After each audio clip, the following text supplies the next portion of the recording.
Red Bull racing fans, you used to walk into every race weekend with the cocky swagger of a 2000s Bond villain. Verstappen P1, fastest pit stop. Horner grinning like he just stole a grid girl's lunch money. But now, you flinch every time FP3 starts. You wake up in cold sweats hearing Pierre Wache like it's a horror movie whisper. You are not watching dominance anymore. You are watching aftershocks. Max has won just 2 out of 12 races. 2. That's a stat you used to laugh at when Ferrari posted it. Now you're refreshing live timing, hoping McLaren to DNFs so Max can maybe podium. Yuki Tsunoda? He's gone from future dark horse to Q1 cryptid. P16s are a win. His average radio message sounds like existential Morse code. Half the fan base pretends he's injured.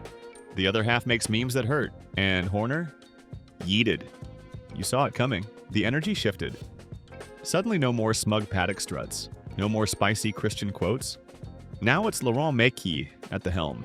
And he looks like a supply teacher trying to control a classroom of dying ERS systems. You thought Newey's departure was just ceremonial. But now the RB21 drives like it was designed by an intern with shaky hands. Pierre Wache, bless his spreadsheets, has somehow made an Adrian Newey tribute act that understeers like a tugboat. Your fan base now splits into 3 tribes. Max Truthers? It's just a development slump. Nostalgia posters posting Brazil 2023 in grayscale. Ferrari transfer theorists. What if Max to Mercedes? Every weekend you whisper, surely we bounce back at Spa, like it's a prayer. But Spa comes and goes. So does your sanity. You're not supporting a team anymore. You're watching a dynasty bleed relevance in slow motion. And it's beautiful in a tragic kind of way. Ferrari fans, you were promised redemption. You were promised podiums. You were promised Lewis Hamilton in red. Instead, you've got 4 podiums in 12 races. 3 of them from Charles, 1 DNF from a wheel nut incident. And Lewis? He's fighting off Albon in Q2 like it's 2019 again. Charles Leclerc is still beautiful, still tortured, still radioing cries of anguish in Monaco despite somehow P2ing there. Every race is a mood board of hope, heartbreak, and a suspicious rear suspension setup. Lewis Hamilton? He's making statements like, I want my DNA in this car, while finishing P8. He's not mad. He's disappointed. He's in a long-term relationship with a car that doesn't respect him back. The SF25 is a diva. Fast in Sector 1. Unhinged in Sector 3. Eats tires like a toddler with sugar issues. Your upgrade package showed up 2 races late and it fixed nothing. Maybe. Vasseur didn't show up in Austria. The Discord went feral. Was he fired? On vacation? Plotting his next chaos arc? Meanwhile, McLaren is running laps around everyone, and Piastri's 115 points ahead of Leclerc. You pretend this doesn't hurt? You pretend it's all part of the long-term plan? You live on fumes, Monaco replays, P2 copium, vintage Seb edits. You whisper Forza after every failed strategy like it's a coping mantra. But deep down, you know what Ferrari fandom is. It's loving a tragic hero, knowing the fall is coming, and hoping just once the story ends in glory. This is not a sport. It's opera, and you're addicted. Mercedes fans, you were the Death Star. Now you're the IKEA showroom of potential. Polished, minimal, deeply confusing. Hamilton's gone. You didn't just lose a driver, you lost the spiritual core of the fan base. You lost the speeches, the 7 titles, the crying radio calls. Now you've got George Russell, the podcast-coded company man, and Kimi Antonelli, a teenager with god-tier junior stats and the PR presence of a clipboard. 2025? 0 wins. 1 podium. Russell's been consistent, but the car? The W15 is like ordering speed from Wish. It starts okay, gets hot, understeers, breaks your heart, and eats its rear tires like Skittles. You pretend you're in a transition year, but McLaren just lapped you in Hungary. Kimi's trying. Really. He qualified P6 once, and half the internet tried to knight him. But it's not 2014 anymore. The magic isn't in the chassis, it's in the trauma. You used to sip tea on Sundays while plotting domination. Now you're posting side-by-sides of Antonelli's go-karting career and Ayrton Senna in MS Paint. You talk about 2026 like it's Narnia. You say things like long-term power unit investment while dying inside. And yes, the rumor mill says Max might be coming. But you've heard that before. You've been promised salvation before. You still wake up screaming, Michael, no! Mercedes fans in 2025 are running on quiet hope and recycled highlights. This is not about titles anymore. This is about finding meaning in midfield. McLaren fans, you are thriving. You are chaotic good. You are the main character now. 2025 is your anime arc? Wait, no, scratch that. Your Spotify wrapped arc. McLaren is on top of the constructors. Oscar Piastri leads the championship. Lando Norris is second in points, the most marketable man in motorsport. And finally, not just the guy who vibes. Your garage is a tech startup that hired God as an aero consultant. The car is planted, fast, orange, beautiful. Even the side pods look smug. Piastri? He's a surgical strike. Won 4 races already. Cold-blooded, never speaks above 50 decibels, makes pole positions look like checklist items. Lando finally broke his win curse in Canada. Cried. So did you. Now he's turning every post-race interview into a TikTok-friendly dopamine hit. Your fan base runs on memes, spreadsheets, and PowerPoint tier optimism. You rewatch Monaco and say, we could sweep this. You wear papaya like it's religious garb. Your Discord is 70% hype, 20% tires, 10% weird Ed Sheeran jokes. Zach Brown is now a cult leader. People scream his name like he's Bono's cooler cousin.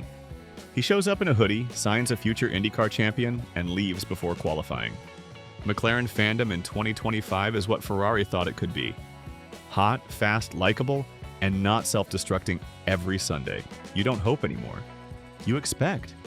You're not underdogs. You're inevitable with pastel branding. Aston Martin. You are not a motorsport fan. You are a shareholder in emotional volatility. You believe in green. You believe in Fernando Alonso. You pretend Lance Stroll is improving. Aston Martin's 2025 season is a slow descent from daydream to deja vu.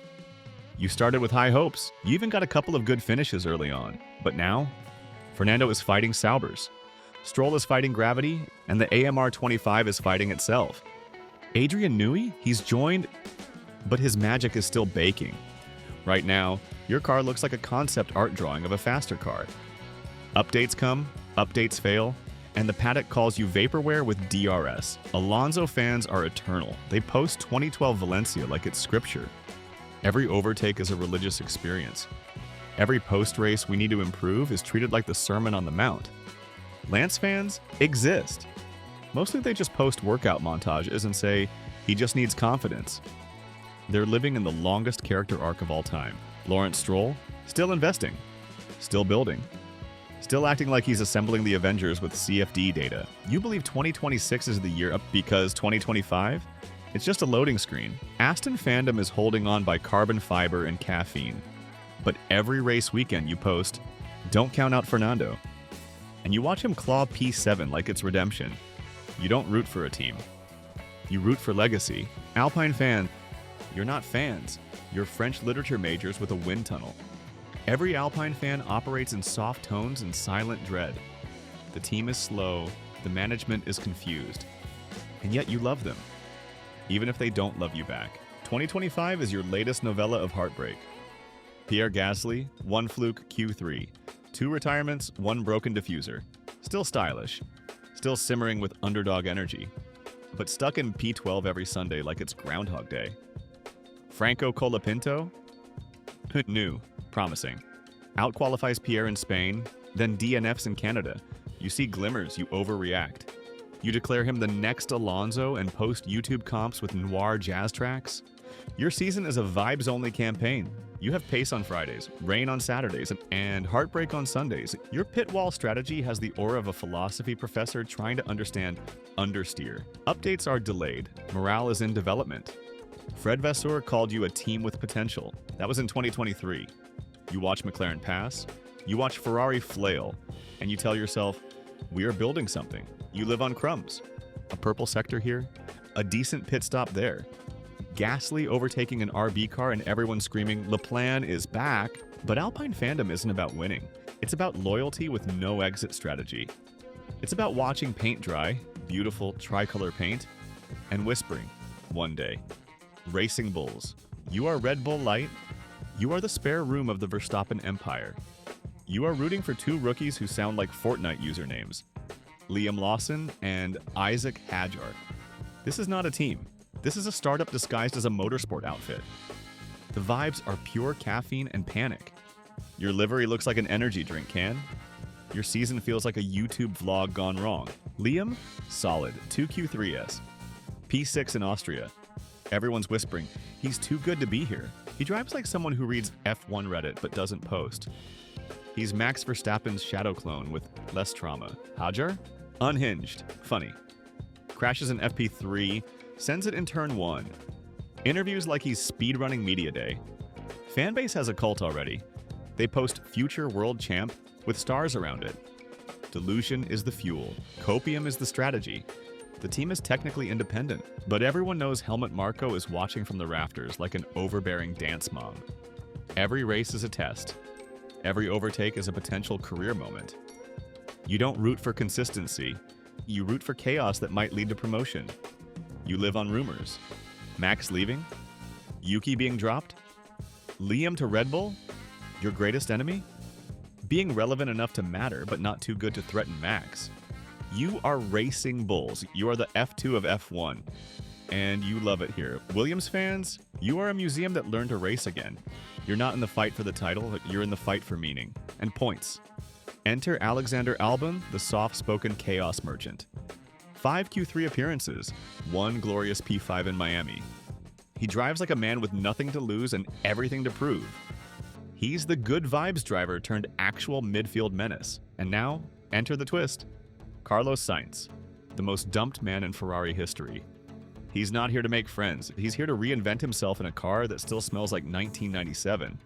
And it's working. 2 top 7 finishes. Career resurrection arc unlocked. Fans are feral. Every onboards gets uploaded with lo-fi music and therapy captions. Williams is no longer the joke. The meme has evolved. The car is fast in a straight line, sometimes twitchy, sometimes stubborn, always trying its best. Your fan base is a beautiful paradox. Older fans whispering about Damon Hill and the glory days. New fans posting thirst edits of Albon and bucket hats. Your merch is minimalist, your self-esteem is fragile, but your belief? Unshakable. Every race weekend you dare to dream. Maybe Q3, maybe a point. Maybe Sainz beats Ferrari and they cry into their strategy spreadsheets. Williams fans are the romantics of the midfield. You know you're not winning. But damn if you're not doing it in style. Kick Sauber. You are patient. You are calculating. You are in a 2-year prequel with no ending, just vibes. Kick Sauber is the world's most polite race team. Everything feels like a soft launch. Your livery looks like a crypto app. Your vibes are German precision, Brazilian joy, Swiss banking. You've got Nico Hulkenberg, everyone's favorite underdog uncle. And in 2025, he finally did it. Podium at Silverstone. You cried. He cried. Twitter turned into a shrine. It was biblical. You told strangers in bars you texted your ex. Hulk did it. He's also scored points in 6 races. He's sharp, lean, and absolutely not retiring. You live in constant fear Audi might ghost him. And then there's Gabriel Bortoleto, F2 champ, rookie, charming, also very, very inconsistent. But his helmet cam footage? Chef's kiss. You see potential. You see 2027 title dreams. You also see gravel traps. This team isn't chasing headlines, they're running simulations for 2026. They know this is foreplay. The Audi factory is warming up like a Bond villain's lair. Kick Sauber fans wear sleek polos. They say long-term vision unironically. They have spreadsheets. They believe Audi's arrival will make the midfield tremble. You're not rooting for a team. You're auditioning for the future. And you're doing it with Swiss elegance and German timing. Haas fans. You are a Haas fan. You do not expect points.